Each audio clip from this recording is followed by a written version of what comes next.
Yeah, well, I'll begin here by introducing myself to all of you. So, Dogate Andrew Ecker Yinishe, Adona E Nishinigi E Inde Nishe Irish Bashachin, Inde Dashache German Dashanalia, Kote Go E Tishli E Portland, Oregon Inasha, Shema E Kathy Lindsay Woye, Shaza E Del Ecker Wole. So I am Andrew Ecker, my mother Kathy Lindsay, my father Dale Ecker. My mother's mother Elva Gallegos, Apache woman from New Mexico. My father's mother Evelyn Beatty, Irish woman from Pennsylvania. My mother's father Leroy Lindsay, Apache man from Arkansas. My father's father Wayne Ecker, German Algonquin from Pennsylvania. I have a daughter Bailey, a son Peyton, and a beautiful beloved fiance Monica. I'm grateful to be here with all of you. Grateful that tonight we can share in this sacred space and really connect.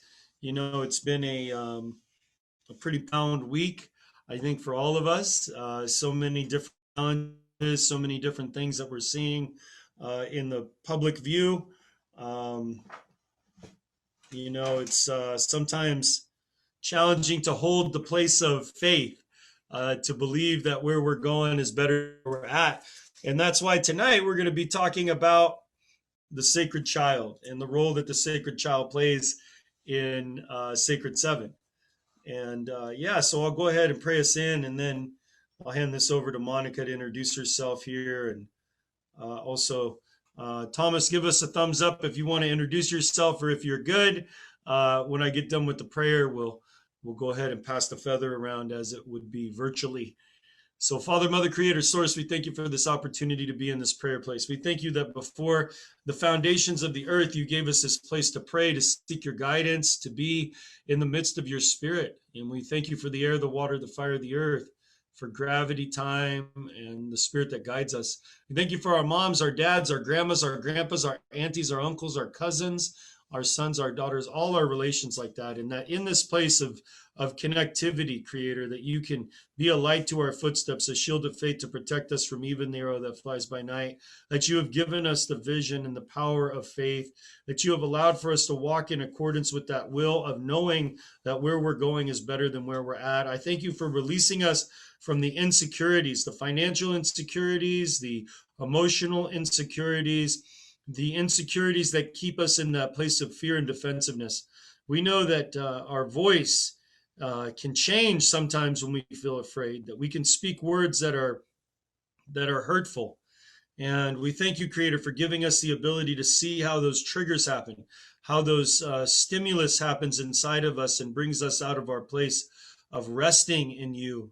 And I thank you for that place of rest. I thank you that we can find that here in your lodge, that we can open up our lodge poles, that we can invite those in all the way around here, all the way, those that would come into this place with spirit in their heart, with love in their heart, with guidance in their heart. And we thank you for that.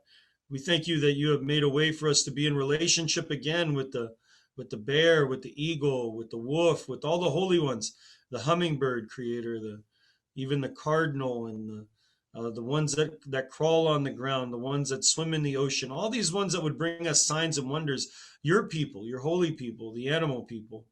And we thank you that even in the elementals, as we sit by the crackle of the fire, that we can be reminded of the expanse of our consciousness as we feel the wind blow against our skin and know that the voice of the ancestors is there as we invite the mountain to be our grandfather. We thank you for these good miracle wonders and these signs. We thank you that you have always allowed for the remnant, for those few people that have been called to that place of service, called to that place of love and respect for this beautiful Mother Earth, that we have always survived and that we have always made a way for these teachings to be available. And we give thanks to you. Beauty above, beauty below, beauty beside, beauty in front, beauty behind, beauty within.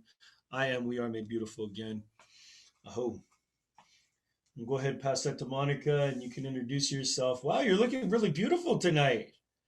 Your hair looks very nice. I took it out of a wet bun. Oh, you did? Oh, it looks fancy to me. Thing. Since my hair's grown out, I can just put it in a bun and take it out, and it's like kind of curled. Okay. Yeah, that's my new. That's why I grew my hair out. Okay. For our travels. That's your look. That's your look. You're sticking to it. Huh? Yeah, it's just the best. I'm Monica, daughter of Catherine and Monty. My mother's mother, Leah. My father's mother, Josephine. My mother's father, Ray, my father's father, Frank. I have 3 children, Caitlin, Brennan, and Tyler, and a fiance, Andrew. Oh, thank you. Uh-huh. Thank you. Thomas, would you like to introduce yourself here?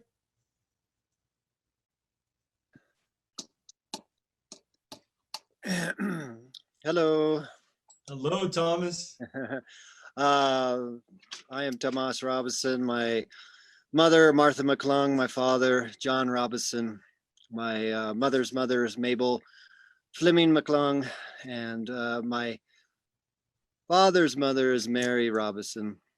My father's father is, my mother's father is Harold McClung, and my father's father is Vernon Robinson, a dairy farmer from Missouri. Oh, Oh, thank you yeah. for having the program tonight.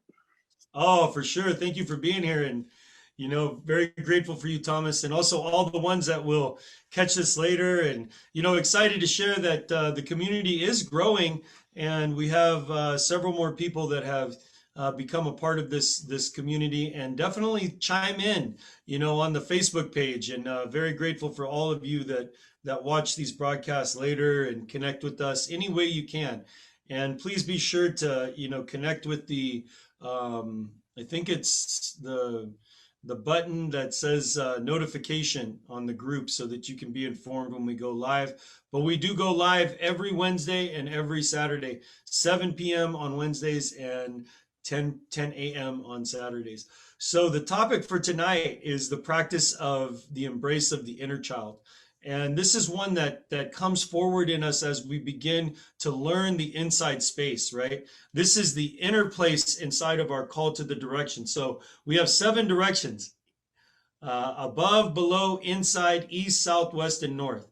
And how that shows up inside of us is this place of really thinking about the emergence, right?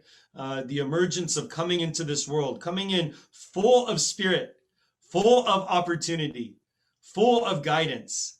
And that faith that looks upon the world with the power of the child. The power of the child is a power that's not motivated in a certain sense by authority. It's a power that comes from a place of certainty of faith, of being guided by faith. And faith is something that is sometimes challenging for us to understand until we have a practice of faith. And what does it mean to have a practice of faith? Well, this means to be able to believe that where you're going is better than where you're at. And you'll notice that as I open up the container, as I open up the sacred space, my language is generally in a motivation of thank you. Thank you, Creator, for giving us a life of abundance. Thank you, Creator, for releasing us from the insecurities.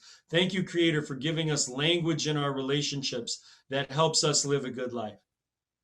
This is that wonder inside of me, the mystical wonder inside.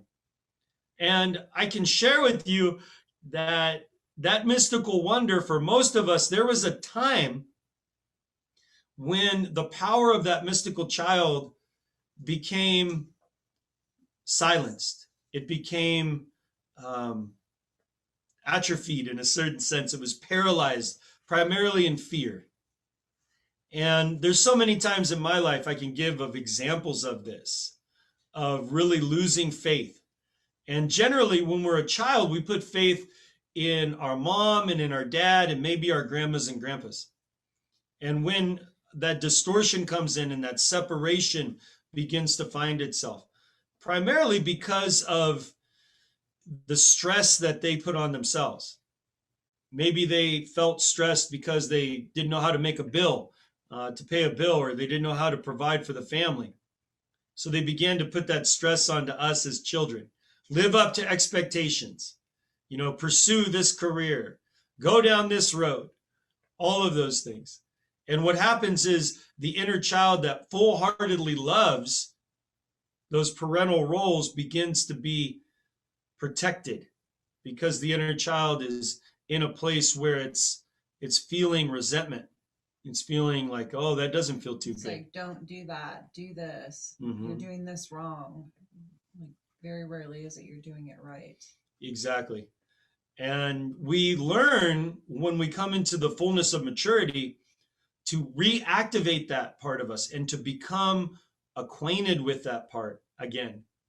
And this is where the balance of the masculine energies, the protective energies, and the feminine energies, the emotional intelligence piece, become the assertive power inside of us to say, okay, it's okay to believe again. Now, I wanted to share an example in my life where I was able to go into the macro, right? I was able to look at, when did that program of disconnect first come in? When did I really, not believe in the power of my belief system, that I could be anybody, that I could do anything, that I could, achieve whatever I put my mind to. And, I think the education system is really good at this. And there's some examples that came through for me when I was in school. And I'm going to share with you the story that I wrote about in my book. And if you haven't written the book or you haven't read the book, it'll be good for you to get acquainted with this story, because hopefully it will open up in you the minute that maybe the moments, or maybe just one of the moments where the programming came down of this isolated form of self-identity that's limited, that is without the mystical power of the child that just believes that everything is possible. So it was back when I was in school and the DARE program came into my class. I had been told by my mom, they're going to interrogate you. They're going to put you into some room and they're going to ask you questions about our drug use. And don't tell them that we smoke marijuana, because if you do, it's going to break up our family. I was afraid. My heart was pounding. Thankfully, that didn't happen. But what did happen was this armed police officer told this group of elementary school kids, if they have one drug addict parent, they're 50% more likely to become a drug addict. That was when I felt my fate was sealed, that I was a product of that genetic flaw that was inside of my family. And I began to accept that into my life, and it showed up in my subconscious mind. Now, fast forward, I'm a little bit older and I'm in high school. I'm actually in the 8th grade, and I was getting straight A's in mathematics. In fact, I took a Iowa test of basic skills, which was the skills testing in my elementary school to get into high school. And I scored in the top 1% of my entire 8th grade year in mathematics. And my grandmother looked at me and she said, your dad was really good at mathematics.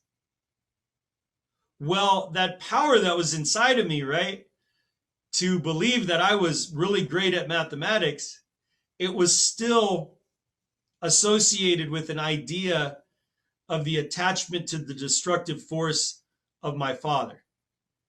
And when my grandmother told me that, I started to spiral down. It ruined it.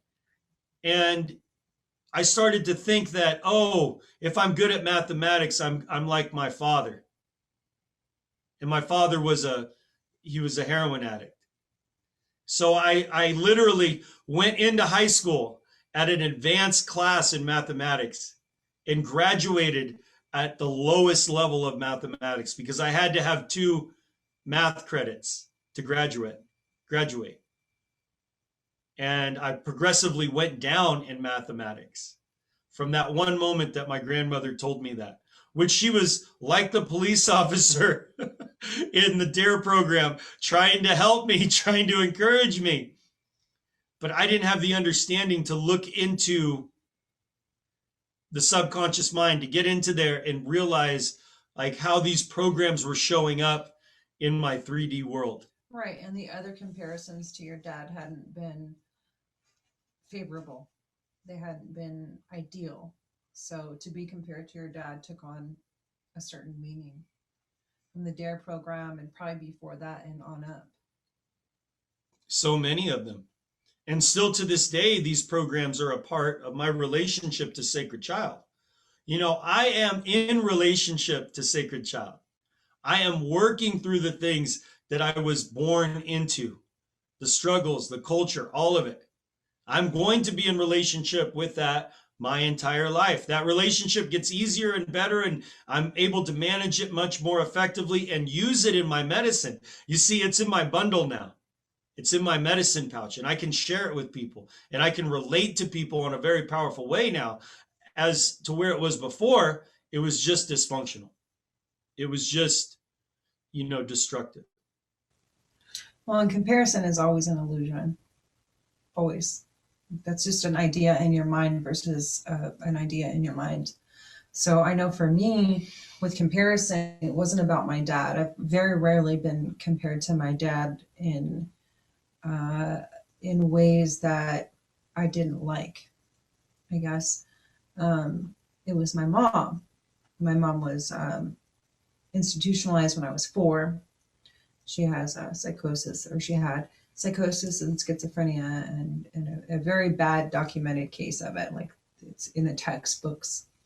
And so for me, it was that comparison, which was interesting because in my mind, my mom was on this pedestal, but in everyone else's mind, she was this thing not to be.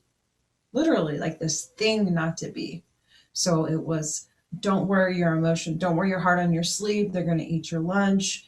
If you show your emotions, you're going to end up like your mom. If you do this, you're going to end up like your mom. You're acting like your mom. Like all this thing about how if I didn't step just right, and I guess I never did, because it was never, you're doing such a great job at life. It was, these excerpts of, uh, this could lead to your mom, that could lead to your mom.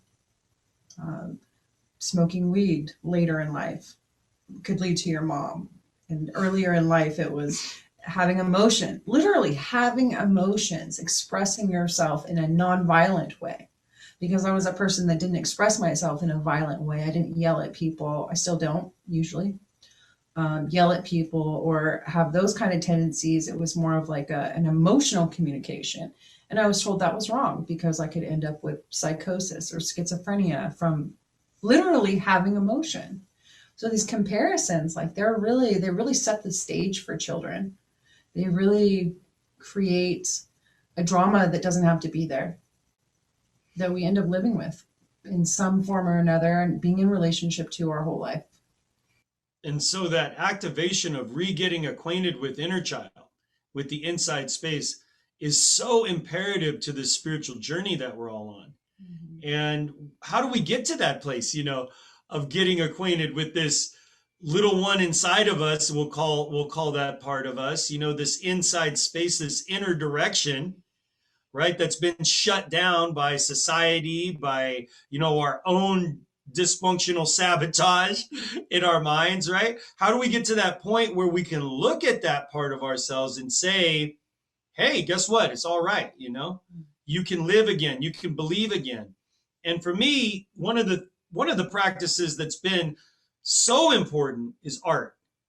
Art is a vehicle that has given me a practice of play as a grown person, making drumsticks, sewing medicine bags, making drums, making jewelry, all of those things are a part of the practice of saying, guess what? It's all right for me to put something out there to the world. And if you judge it and you don't like it, I can protect myself enough emotionally to work with that energy. So I would love for you to share like how you came into the drum, because 5 years ago when we first met and you were just learning, or you were hanging out with this guy who was playing music all the time and going and facilitating and all this stuff, like how did you give yourself that permission to come back in, like to play again? Um, to play again insofar as the drum. Yeah. Let me preface that a little bit by saying right before we met, I had entered into, it's a really long story, but I had just gone through a spiritual awakening or a psychosis or whoever you talk to wants to identify it as. And I was on a because I had lost my son and I was going through this part of it, and I was on a upward moving momentum from that of being not fearful, because that's what had happened. I had gotten fearful, and that had turned into what I thought would maybe turn me into my mom, because that's what I heard. I mean, honestly, I did. So as I was moving out of this fear that I was in, one of the things I kind of prescribed to myself was trusting, trusting myself and trusting my path and trusting God to bring to me the right places, the right people, the right next move. And then I was just walking into that. And how did that show up? Like, how did you first like start to say like, I'm gonna believe again. I'm gonna trust again. Well, Like, did because you I have to like was assertively like command it in a certain sense, or was it? so all that so that how that happened for me was I had it was 2 years after my son was killed, and the first year I spent numb. The second year I had literally an entire year of something, right? Awakening. Um, Eventually, about 9 months in, I got to a fearful place with it, and I started processing old trauma, and I got to a really scary place. And I was basically locking myself in my house, or I was leaving my house barefoot, walking around the neighborhood, hiking up the mountain, just all kinds of things. I was seeing things, I was hearing things, and I got scared. I attempted suicide. I ran literally naked into the street in rush hour traffic, back and forth and back and forth. The helicopter chased me. I mean, it's just such a bizarre story. And so I faced my biggest fear, which was to check myself into a hospital, because I didn't want to end up like my mom. So I didn't want to do that because I knew the story of that, right? So I checked myself into a hospital, a psychiatric hospital, for evaluation. And they, I was there 4 or 5 days, I think, something like that. Time's kind of weird there, because they put you on a ton of medication. The first night they put me on medication, I had a seizure. So they added to the 4 things I was on with the anti-seizure medication. So this person who'd never had a seizure in her life before had a dramatic, fell off the bed onto the floor, cut my face open seizure. So they put me on another medication. So I was on these medications, these antipsychotic medications, and anti-seizure medications and anti-anxiety medications, and all these medications for, like I said, time isn't only really weird in there. Time is really weird when you're on these medications. So I don't know if any of you have ever been on any medications like that, but it really messed with this time. As far as, it's just like, if you ever try to recall a memory of it, it's not even dreamlike. It's just, some memories exist and some are completely blank, like whole weeks of time are completely blank for me. And so I started this, I think a week after Thanksgiving. I checked myself in. I was there less than a week. And by, when would the neo-tribal thing start? March. March? Okay, so March is neo-tribal. So in February, so let me go back a little bit. So by January, so I started this the week after Thanksgiving. By January, I was like, I don't think this is for me. I'm nodding off while I'm eating. I had been pulled over by the police for trying to drive because I wasn't very good at driving. A person that had never been pulled over in their life, but I was swerving. And when they pulled me over and questioned me, like, I was just on these medications. I had fallen asleep with literally eating burritos, just passed out. I wasn't present in my life at all. And apparently I did a Christmas in this time and literally got my kids Christmas presents, which I drove for. And I don't remember any of that. So by January, I decided this wasn't for me. And I was like, there has to be something else. I wasn't familiar with spiritual community, alternative medicine, nothing like that. I never even heard of it. So I looked it up, and I saw the name of a place that resonated for me. And I went with my gut. And I went and got Reiki, which I'd never heard of. Reiki and massage. And I did this every week, twice a week, because I felt good after for the next month. And then the woman in charge of this particular place invited me to be a part of an event that was coming up, which is Neo Tribal, which happens to be an event, a gathering, small festival that Andrew put on. And I went to, she invited me to that, and she invited me to her new moon ceremony. I went to her new moon ceremony, and he happened to be there, and he did a talking circle, which I'd never been to before, or a new moon ceremony or anything like that. And I was like, is this like, of the devil?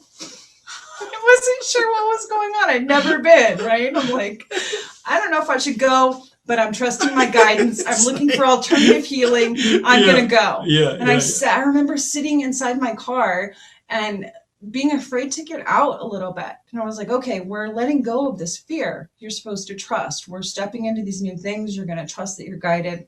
So I went into this thing, and it was just someone's house, and we were sitting in circle. It wasn't like this big satanic thing or something. So I sat down, and I was very uncomfortable, right? It was my first time, and they're literally passing a feather around, which I'd never seen any of this behavior before. And Andrew's co-facilitating this experience, and they're saying, blah, blah, blah, whatever they're saying, but I'm in my head being nervous. And I got up and I went to the bathroom when the actual circle was done, and I heard Andrew talking in the other room to someone else about how he suffered from PTSD. Well, I had just been diagnosed with PTSD, and I didn't have any information about it before that. So I walked out of the bathroom and did something that's really not me. From way down the hall, I said, hey, I was just diagnosed with PTSD. Can we talk about that? And so we did, and we hugged and had a nice conversation. And I went and volunteered for his gathering that he was doing. So you had to kind of like force yourself into to trust. You had to like convince yourself. I mean, like, as you're talking, I made myself. Yeah, as you're talking. I knew like I was in fear. And so the opposite of fear is trust. So yeah, I made myself. Well, that's powerful to have the resilience to do that. And then I remember when I invited you to the drum circle, and you came and you were like, I'm not drumming at all. And I didn't. And then you came over to the house and you started. I'd never even heard of a drum circle before. He's like, I'm a drum circle facilitator. I'm like, that's cute. That's cute, honey. I really was. That's cute. Wow. And it's just it's so amazing to me that how much your life is like totally, oh my God, just like 100%. But all because I trusted and I pushed myself out of my comfort zone over and over. And in the first year we were together, so a month after this event we were together, but the first year we were together, it was, and it still sometimes is, this whole series of pushing myself out of my comfort zone and trusting and moving forward and trusting and moving forward and pushing myself. Yes. And so that activation, right, of being like where Sacred Child is in that destructive power, that paralyzation of fear. And we come in with the power of the masculine, the divine masculine, and we give permission for Sacred Child to trust. This is that activation in the practice of the Sacred Seven, where we learn again to believe. And as we learn to believe, the universe shows up and manifests opportunity after opportunity after opportunity. And Monica's example of that is just so beautiful, because that's like really a small part of the opportunities that presented. It was really a miraculous year. For sure. And it was all from trust. Yes.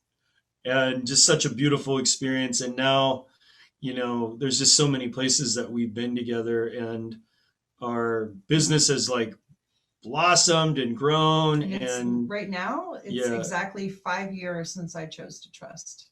It's pretty amazing. Yeah, pretty amazing. All right, everyone. Well, thank you so much for joining us tonight. We're a little bit over. I think we went a little bit over. Wow, that was a trip. The light just blinked when I was saying that. obviously sources showing up. So yeah, we'll go ahead and close up. But Thomas, did you have anything you'd like to share before we close up the container here? Yeah.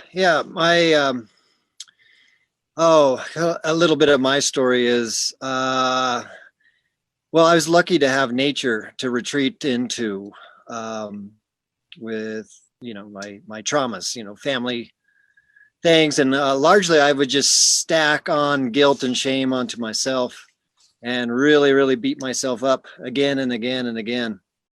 So my escape was, going camping, getting out in nature, going up into the mountains, which I know a lot of people can't do,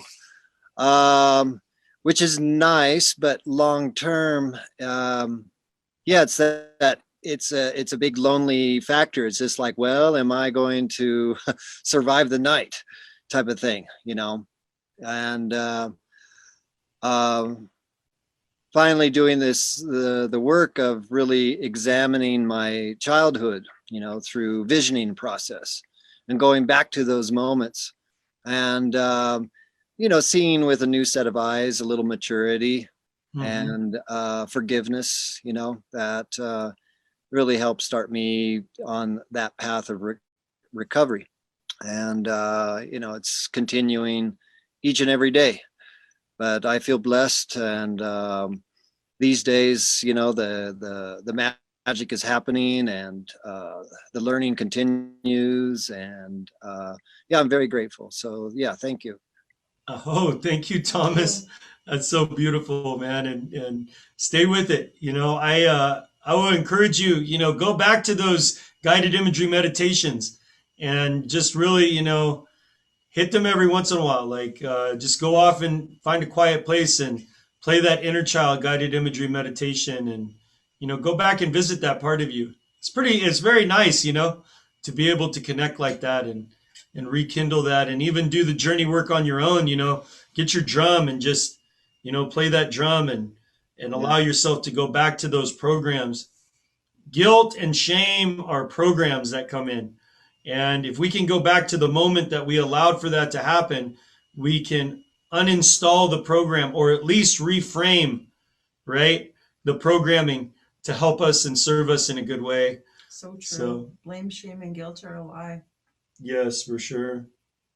And so awesome. And, both of us and all of us, all three of us really here are a miracle, that Spirit has led us and kept us alive through all the struggles. And I feel so fortunate because we know that right now, depression and suicide, the World Health Organization, I just did a podcast, and it's, I usually don't use a lot of swear words on my show on this one, but it's called Fucking Depressed, and it's out of the UK. No, Fucking Depressing is what it's called.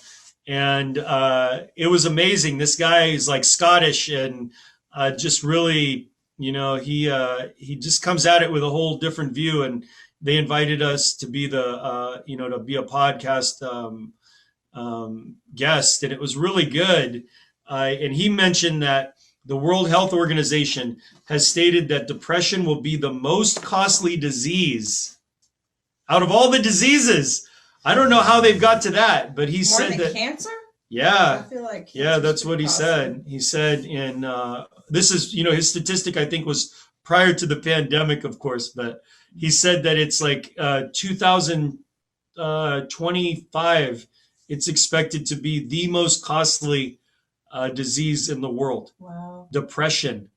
That's intense, isn't it? To think about that the economic impact of depression would be that way. And this is something that we all can help others through with the power of our empathy and the Sacred Seven, this indigenous practice that goes back to the foundations of the earth.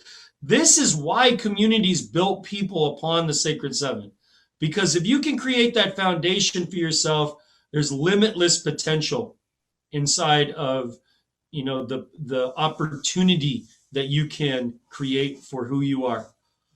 All right. Well, go ahead and put some cedar down here and bless all of us and call it a good night. It was definitely good. Thank you, Monica, for your share. Thomas, for your share. Really, really beautiful to listen to everybody. So, Father, Mother, Creator, Source, we thank you for this beautiful space that we've created here, for this sacred altar, and for the medicines you give us, the cedar, the sage, the copal, the palo santo, the lavender, all the medicines that you give us, even our relationship to the herb, to the fungus, to the peyote, to all the medicines that you have allowed for us to utilize to help ourselves through the struggles of life. And I pray, Creator, that you would begin to show us a deeper path of uninstalling those programs that keep Sacred Child from activating, and to reinstall the programs of play and art and faith, and of course, love, and just the ability to look at life with creativity again. And we thank you for all these good things. And if we could say it together: beauty above, Beauty above, beauty below, beauty beside, beauty in front, beauty behind, beauty within. I am, we are made beautiful again. Aho, everyone. Love you so much. Blessings to you.